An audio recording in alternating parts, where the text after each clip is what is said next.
Hello అండి అందరికీ ఈరోజు వీడియోలో బంగాళదుంపతోటి ఒక మంచి స్నాక్ రెసిపీ చేసి చూపించబోతున్నానండి.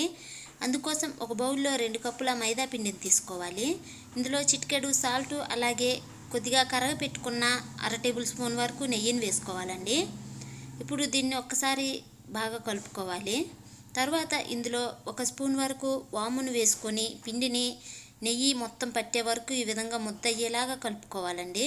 ఇప్పుడు ఇందులో కొద్దిగా నీళ్ళను పోసుకుంటూ చపాతీ పిండి అయితే ఏ విధంగా కలుపుకుంటామో ఆ విధంగా కలుపుకోవాలి. చపాతీ కంటే కొద్దిగా గట్టిగా ఉండాలండి ఇది. తర్వాత 1 స్పూను నూనెను రాసుకొని పైన ఒక 10 నిమిషాలు పక్కన పెట్టుకోవాలండి దీన్ని. ఇది నానేలోపు ఒక బాండి పెట్టుకొని అందులో సన్నగా కట్ చేసుకున్న కరివేపాకును అలాగే వెల్లుల్లిపాయలను కొద్దిగా జీలకర్ర అలాగే సన్నగా కట్ చేసుకున్న ఉల్లిపాయ ముక్కలను వేసుకొని వీటిని దోరగా వేయించుకోవాలండి. ఇవి కొద్దిగా దోరగా వేగిన తర్వాత ఇందులో 1 స్పూన్ పసుపు 1 స్పూన్ కారాన్ని వేసుకొని రుచికి తగినంత ఉప్పును వేసుకొని వేపుకోవాలండి. ఇవి కొద్దిగా వేపుకున్న తర్వాత ముందుగా చేసి పెట్టుకున్న ఈ బంగాళదుంప మిశ్రమాన్ని ఇందులో వేసుకొని కలుపుకోవాలండి బాగా. తర్వాత ఇందులో 1 స్పూన్ ధనియాల పొడిని 1 స్పూన్ జీలకర్ర పొడిని అలాగే రుచికి తగినంత సాల్ట్ వేసుకొని ఒకసారి కలుపుకున్న తర్వాత 2 నిమిషాలు అలాగే మగ్గించి స్టవ్ ఆఫ్ చేసేసి పక్కన పెట్టుకోవాలండి. ఇప్పుడు ముందుగా కలిపి పెట్టుకున్న పిండిని మరొకసారి కలుపుకొని ఇందులో ఒక పిండి ముద్దను తీసుకోవాలి.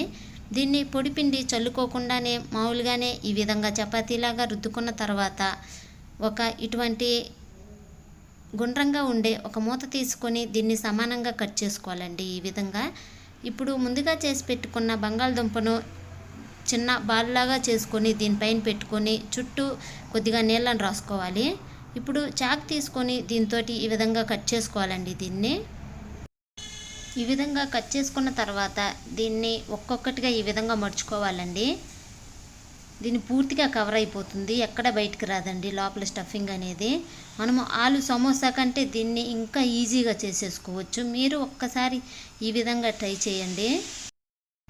ఈ విధంగానే ఇంకొకటి చేసి చూపిస్తున్నా చూడండి. చాలా అంటే చాలా ఈజీగా చేసేసుకోవచ్చు, అలాగే టేస్ట్ కూడా చాలా బాగుంటుందండి. ఇవి ఈ విధంగా అన్నింటినీ చేసుకొని పక్కన పెట్టుకోవాలండి. ఇప్పుడు స్టవ్ ఆన్ చేసుకొని డీప్ ఫ్రైకి సరిపడినంత ఆయిల్ వేసుకోవాలి. ఆయిల్ బాగా హీట్లో ఉన్నప్పుడు వీటిని ఒక్కొక్కటిగా నిదానంగా ఇందులో వేసుకోవాలి. వేసుకున్న తర్వాత ఒక 5 నిమిషాలు ఆగిన తర్వాత ఈ విధంగా కలబెట్టండి. ఈ విధంగానే వీటిని హై టు మీడియం ఫ్లేమ్లో పెట్టుకొని మంచి రంగు వచ్చే వరకు వేయించుకోవాలండి. చూడండి, ఇవి వేగిపోయాయి. ఈ రంగు వస్తే సరిపోతుందండి. ఇప్పుడు వీటిని ప్లేట్లోకి తీసుకొని సర్వ్ చేసుకోవాలి. అంతే అండి, పైన క్రిస్పీగా లోపల ఈ బంగాళదుంప తగులుతూ చాలా అంటే చాలా బాగుంటాయి ఇవి. మీకు ఈ వీడియో ఖచ్చితంగా నచ్చిందని అనుకుంటున్నానండి. ఇంకా మంచి రెసిపీస్ కోసం మన ఛానల్ని సబ్స్క్రైబ్ చేసుకొని ఒక లైక్ చేయడం మాత్రం మర్చిపోవద్దండి. ఇంకొక మంచి వంటకంతో మళ్ళీ మీ ముందుకు వస్తానండి. థ్యాంక్ యూ అండి. బాయ్.